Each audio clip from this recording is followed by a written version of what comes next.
천하 만사는 다 때가 있을 뿐만이 아니라 그 때라고 하는 것도 다 질서가 있고 순서가 있는 법입니다.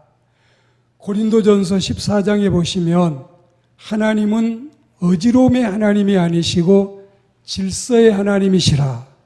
그리고 인간도, 하나님이 창조하신 인간도 공부를 해도 첫째, 둘째, 셋째, 넷째 구분을 내서 공부하는 게 가장 이해가 쉽고 오래 기억에 남고 생산적인 교육이 된다. 이렇게 가르치고 있습니다. 성령을 받는 질서도 그렇습니다. 천하 인간 모두가 성령을 다 받아야 되고, 성령 받는 일은 어느 민족 누구에게나 축복된 일이지만, 한없는 경사이지만, 그래도 예수님의 제자들이 먼저 성령을 받고 충만히 받아야, 그 제자들이 변화되어야 하나님의 교회는 건강하게 성장해 갈 수 있는 것입니다. 우리가 보면 이 지상에 맨 처음 세워졌던 예루살렘 교회, 두 번째 세워졌던 안디옥 교회도 하나님의 사도들이 힘있게 사역을 할 때 그 교회가 건강하게 성장해 나감을 볼 수가 있습니다. 일은 순서대로 잘 진행이 돼서 베드로와 11사도와 같이 오순절날 열심히 하나님께 기도한 대로 성령을 충만히 받았고, 소망과 기쁨과 확신을 가지고 열심히 하나님의 일들을 감당해 내게 됐던 것입니다. 그들은 유감없이 하나님의 백성다운, 예수님의 제자다운 이 신분을 10분 활용하고 발휘해서 하나님의 말씀을 담대히 증거하고, 교회는 우후 죽순처럼 장마가 끝나고 오이가 자라듯이, 또 여러분 비 뒤에 죽순이 커 나오듯이 하루에도 수많은 사람이 예수교의 신자가 되고, 어느 날에는 신자의 배가가 하루에 3,000명이 되는 이런 엄청난 사건도 있었던 것입니다. 구약시대에도 여전히 하나님의 영이 계셨고, 하나님의 거룩한 영이 역사하셨던 현장과 사건도 소개되고 있지만, 그래도 예수님이 십자가에 달리시고 부활하시고 승천하시고 열흘간의 기도 기간이 있고 오순절날 성령 받고 난 다음에 제대로 성령의 역사가 제자들을 통해서 나타나기 시작했던 것입니다. 오늘 그래서 우리는 제자들이 성령을 받고 나니 전혀 딴 사람이 되어서 하나님을 위해서 일하는 모습이 과거와는 격세지감을 느끼게 했습니다. 격세지감이라고 하는 말은 뭐냐? 긴 기간이 아니에요. 2년도 아니고 3년도 아니고 더더욱 10년, 15년은 아니고 불과 보름 한 달 사이에, 한두 달 사이에, 반년도 안 된 짧은 기간에 이렇게 엄청나게 사람들이 달라지고 변화되는 종전의 모습과는 전혀 딴판이 된 것을 격세지감이라고 하는데, 과연 이 격세지감은 제자들에게서 직접 우리가 실감나게 경험하게 됐습니다. 오늘 그래서 우리는 이 제자들의 달라진 모습, 하나님의 말씀이 우리에게 허락하는 대로 몇 가지만 말씀을 듣고자 하는데, 완전히 제자들은 자신의 인생관이 달라졌습니다. 성령 받기 전에 제자들의 특징 가운데 하나는 죽음에 대한 공포, 박해에 대한 두려움, 그리고 그 일로 인해서 예수님을 배반하고 도망가고, 그리고 은밀한 비밀 장소에 모이고, 설령 모인다고 해도 안에서 문을 걸어 잠그고, 완전히 이 제자들의 모습은 정상이 아니었는데, 불과 이제 여러분 얼마 지나서 2달도 안 돼서 이제 40일 지나고 열흘을 포함해서 50일이 지나고 성령 받고 나니까 엄청나게 달라진 제자들의 모습을 볼 수가 있었습니다. 이리저리 피해 숨어 다니기 일쑤였던 제자들, 그리고 과거에 버리고 떠나왔던 옛 직업을 다시 찾아서 주섬주섬 그물이나 챙기던 이 제자들, 그리고 세관에 있다가 나온 사람은 다시 복직될 길은 없을까? 거기에 기웃거리고 있는 이런 처지의 사람들이 완전히 달라졌어요. 어떻게 변화된 줄 아십니까? 우선 겁이 없어졌어요.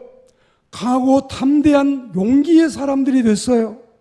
어디 한번 잡아갈 테면 잡아가 보아라.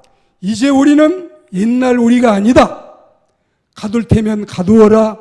때릴 테면 때려라. 굶길 테면 굶겨라. 설마 죽인다고 하면 죽여도 겁내지 않는다. 이런 이 제자들의 모습, 서울 시내를 활보하고 다니면서 아무 거리낌이 없이, 두려움이 없이 2달 전하고는 상상할 수 없는 엄청난 변화의 모습을 보인 것입니다. 어디 그뿐인 줄 아십니까?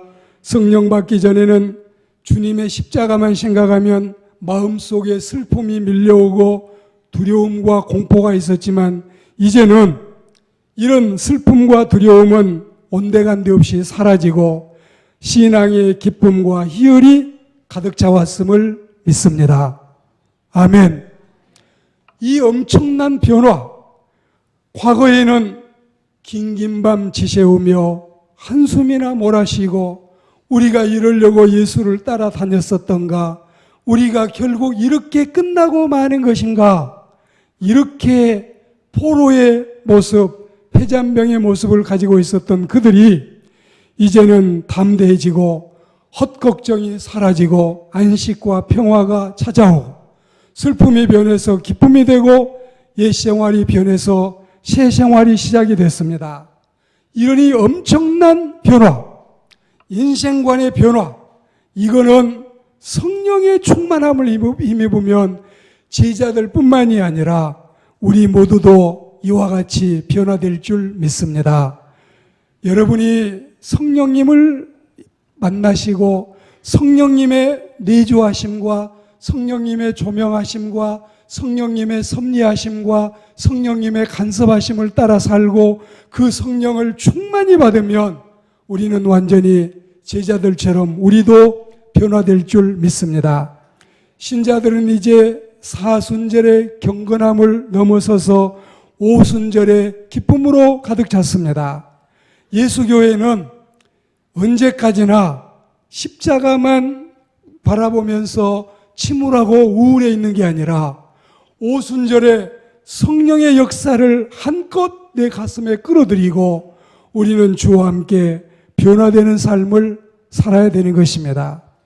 사순절을 지내며 영국 교회나 프랑스 교회나 독일 교회나 미국 교회들은 사순절이 축제가 되고 오히려 경건성은 잃지 않지만 예수님이 죽으심으로 우리 모든 죄가 다 용서받았고 예수님이 죽으심으로 우리는 신분의 변화가 되고 맹물 같은 인생이 진한 포도주 인생이 되었다고 찬미하고 감사하는 것처럼 그렇게 즐기며 사순절을 보내는데, 이제 우리는 이 시간에 사순절의 경건함을 넘어서 오순절의 성령 충만을 한껏 누리고 살아가는 은혜로운 신자들이 되기를 주의 이름으로 축복합니다. 그리고 이 사람들에게 달라진 일 또 한 가지는 복음의 우선권을 두고 살게 된 것입니다. 사람마다 먼저 할 일과 나중 할 일이 있지요. 구별하여서 먼저 처리할 일들을 우리가 우선권을 두고 영순위, 1순위, 2순위를 헤아리는 것입니다. 그리고 해도 그만, 안 해도 그만, 가도 그만, 안 가도 그만, 만나도 그만, 못 만나도 그만, 이런 거는 15번 순위, 30번 순위, 50번으로 쭉 밀어두기 일상인데, 제자들은 완전히 자신의 인생의 영적인 이 영순위, 1번 순위를 복음 전하는 일에 예수님을 소개하고 복음을 제시해서 그 죽어있는 영혼들을 주님께로 인도하는 일이 가장 소중함을 깨달아 알았다 이것입니다. 오늘 우리는 바빠도 자신이 우선할 일과 먼저 할 일, 급히 할 일을 선별하여 해나가는 것처럼 성령 충만의 공통분모, 모든 그리스도인의 성령 충만의 최대 공약수는 바로 영혼을 사랑하며 그리고 복음을 전하며 하나님 앞으로 수많은 영혼을 인도함에 있는 줄 믿습니다. 우리는 이런 믿음을 우리가 가지게 되기를 축복합니다. 이런 입장에서 볼 때 제자들이 가장 급선무로 앞다투어 해야 될 일은 복음을 전파하는 일이었습니다. 무엇보다도 복음을 알리어서 영혼을 구원해내는 일보다 더 중요한 일이 없었습니다. 더 시급하거나 더 보람된 일이 세상에 아주 없다는 사실을 알게 된 것입니다. 세상을 향한 예수님의 제1성은 마태복음 4장 17절 말씀에 회개하라, 천국이 가까웠다. 예수님이 맨 처음 내놓은 첫 목소리, 이 공생애를 시작하실 때 가장 먼저 하신 말씀이 전도였습니다. 이보다도 앞서서 세례 요한도 먼저 제1성으로 가장 먼저 그가 외친 메시지가 회개하라, 천국이 가까웠다는 말씀이었습니다. 하나님을 믿는 우리 그리스도인들은 성령의 임하심은 복음을 전하게 하려는 목적을 가지고 있음을 기억하고, 예수 믿습니까? 성령 충만하시기를 축복합니다. 성령 충만하십니까? 여러분들이 복음을 전하는 일을 귀히 여기고 주의 복음을 위해서 진력할 수 있는 그리스도인들이 되기를 축복합니다. 누가복음 4장 18절 말씀에 보면 예수님이 성전에 들어가셔서 성경을 펴서 읽으시는데 주의 영이 내게 임하셨으니 이는 가난한 자에게 복음을 전하게 하시려고 내게 기름을 부으시고 나를 보내사 포로된 자에게 자유를, 눈먼 자에게 다시 보게 함을, 눌린 자를 자유케 하고 주의 은혜의 해를 전파하게 하려 하심이라고 말씀했습니다. 우리는 보람 있는 일, 가치 있는 일, 의미 있는 일, 여러분의 부모님이 여러분을 통해서 대리만족으로 이루고자 했던 일들, 여러분이 가장 잘할 수 있는 일, 여러 가지 다 할 수 있는 일이 많지만 모든 그리스도인들이 가장 마음속에 깊이 담고 살아야 될 일이 복음을 전해서 하나님의 영광 이루는 귀한 사명임을 믿습니다. 제 부친님은 1969년 12월 25일 날 예수 믿기 시작해서 다음 날부터 새벽 예배를 드리셨는데, 그분이 하나님의 부름을 받기 전에 결신자만 250명을 냈습니다. 전도한 사람이 아니라 결신자들. 수요일 날 제가 말씀드릴 때 도촌 마을에 구역 예배를 드리는데 72명이 모였다 했는데, 구역 예배를, 이 지금 우리 CL 예배, 목장 예배, 속회 예배를 드릴 때 한 교회만큼 신자가 모였습니다. 그리고 그 마을에서 김효종 장로님을 배출해내고 이렇게 복음을 전하고 전도해서 되신 장로님들이 얼마며 되신 권사님들이 얼마인지 말할 수가 없어요. 봉천동 남부교회에서도 많은 사람들에게 복음을 전해서, 저는 지금 생각할 때 우리 부친님은 하늘나라에서 250명의 영혼을 주님 앞으로 인도해서 얼마나 많이 칭찬받고 상급 받으실까. 우리는 주님 앞에서 생각할 때 얼마나 우리가 복음을 위해서 진력해야 할 것인가를 새삼 우리가 곰곰이 되새겨보지 않을 수 없습니다. 내 마음속에 스스로 한번 다짐해 보셔요. 내가 복음 전해서, 내가 그에게 권면해서, 내가 그에게 예수님을 소개해서 교회 다니고 신자된 사람이 몇 명인지, 단 한 명이라도 여러분이 전도하신 분이 있습니까? 전도한 것도 중요하지만 결신자가 있습니까? 5명이나 10명이 됐다면 너무 감사하겠지요. 더 많다면 너무 좋겠지요. D.L. 무디는 학교를 공부하지 않으신 분이지만 그분이 결신한 사람만 100만 명이 됐습니다. 100만 명이 복음을 전하는 일을 중하게 여기고 하나님 앞에 신실하게 쓰임받는 하나님의 백성들, 주의 종들이 되기를 주님의 이름으로 축복합니다. 그리고 세 번째로 이 제자들의 달라진 모습, 성령 충만받고 달라진 모습은 세상의 정복권을 행사하는 일이었습니다. 무슨 말씀일까요? 좀 더 쉽게 여러분에게 소개하겠습니다. 요한복음 18장에 보시면 예수님은 당신 자신 스스로를 왕이라 했습니다. 예수님이 십자가에 달리실 때 죄목이 자칭 유대인의 왕이었습니다. 그리고 이 말을 다시 확인했습니다. 당신 진짜 유대인의 왕이 맞느냐? 맞느냐? 대답해라. 너 말한 거 맞다. 내가 유대인의 왕이다.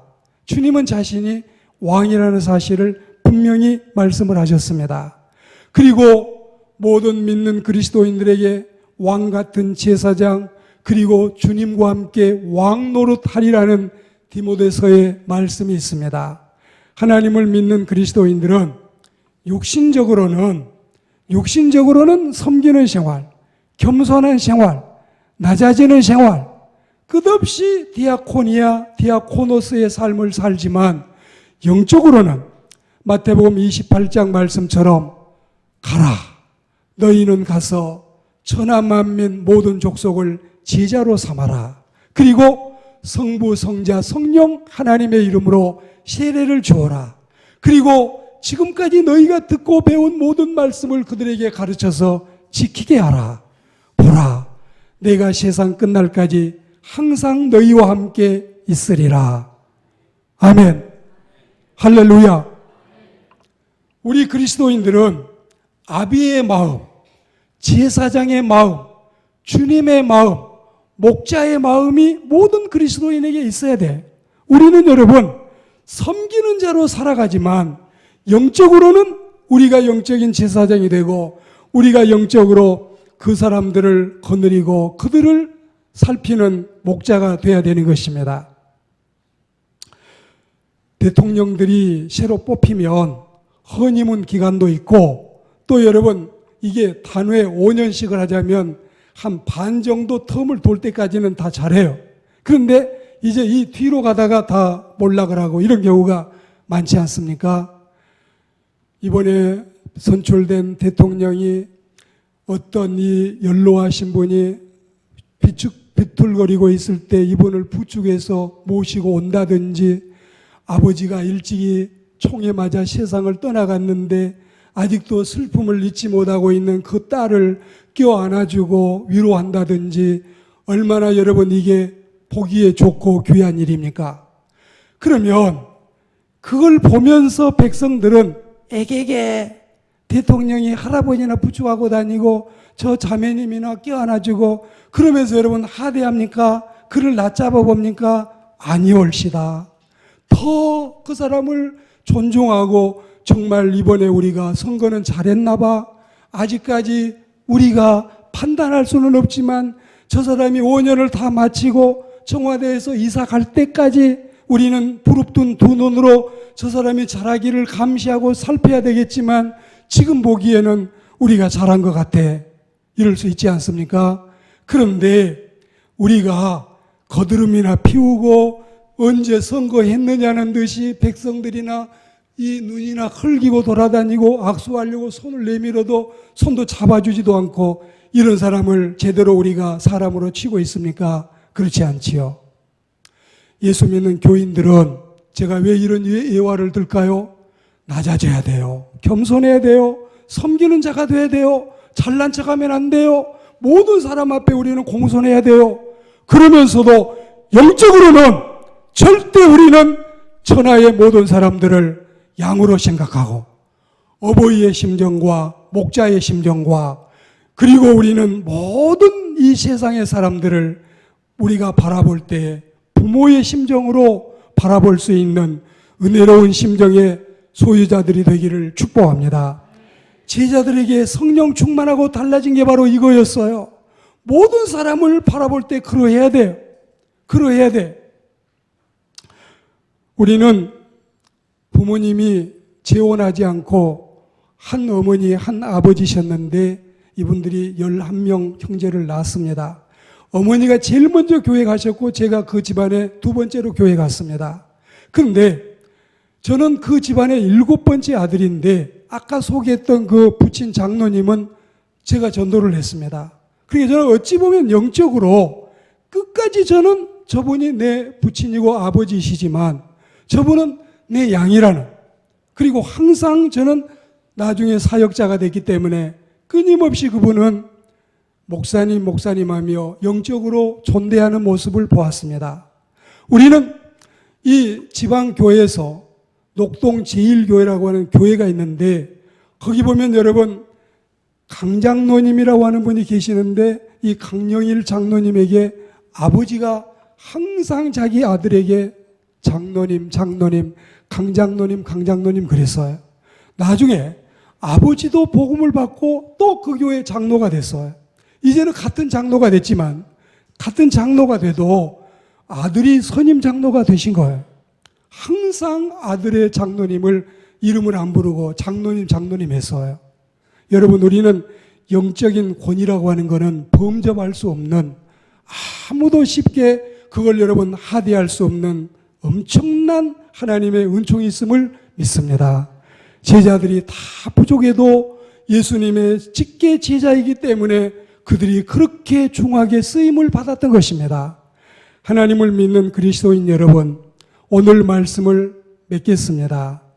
아무리 사탄이 세상의 공중권세를 잡고 있다고는 하더라도 예수님이 성탄하실 때 사탄의 결박이 시작이 됐습니다. 예수님이 십자가에 달리실 때 이미 사탄의 머리가 깨졌습니다. 사탄은 종이 호랑이에 지나지 않습니다. 묶인 사자에 지나지 않습니다. 우리는 영권을 가지고 있습니다. 하나님을 믿는 그리스도인들은 내 남편도 믿지 않는 불신자이면 그는 한 마리의 내게 허락된 양에 지나지 않습니다. 남편을 존중합니다. 남편을 존경합니다. 남편을 우대합니다. 남편을 귀하게 여깁니다. 남편에게 순종합니다. 그렇지만 영적으로는 그는 하나님이 내게 허락하신 어린 양임을 잊지 마시기를 축복합니다. 이게 여러분 성경의 원리예요. 제자들이 영권을 받아서 하나님의 권세를 가지고 나가서 천하 만민을 다스릴 수 있는 그 엄청난 은혜가 바로 여기에 있다는 사실을 믿습니다. 히브리서 11장에서 신앙의 거장들과 그들의 믿음의 행적을 일일이 열거하면서 38절 결론 부분에 이르러서는 이런 사람은 세상이 감당하지 못하도다. 하나님의 영역으로 충만해 있는 사람은 세상의 권력이나 세상의 어떤 것도 당해낼 수 없습니다. 성령 받은 제자들은 세상의 정복권을 가지고 있습니다. 하나님의 백성들이 가지고 있는 마음의 입술의 말은 하나님이 책임질 줄 믿습니다. 그러므로 우리는 함부로 말을 하지도 않지만 우리가 한 말들은 권위가 있고 영적인 권위가 있어서 아무도 쉽게 범할 수 없는 힘 있는 능력이 있음을 믿습니다. 이런 은혜 속에 오늘 말씀 가운데 성령 충만해진 제자들이 인생관이 확 바뀌어지는, 격세지감을 느낄 만큼 인생관이 바뀌어지고 내 인생의 최우선순위를 복음 전하는 일에 두고, 그리고 세상을 접수하고 세상을 우리가 다 받아들여서 한껏 끌어안으면서 그들에게 정복권을 행사할 수 있는 이 영적인 은혜, 이 영적인 권세, 이 영적인 능력이 저와 여러분의 것이 되기를 주의 이름으로 축원합니다.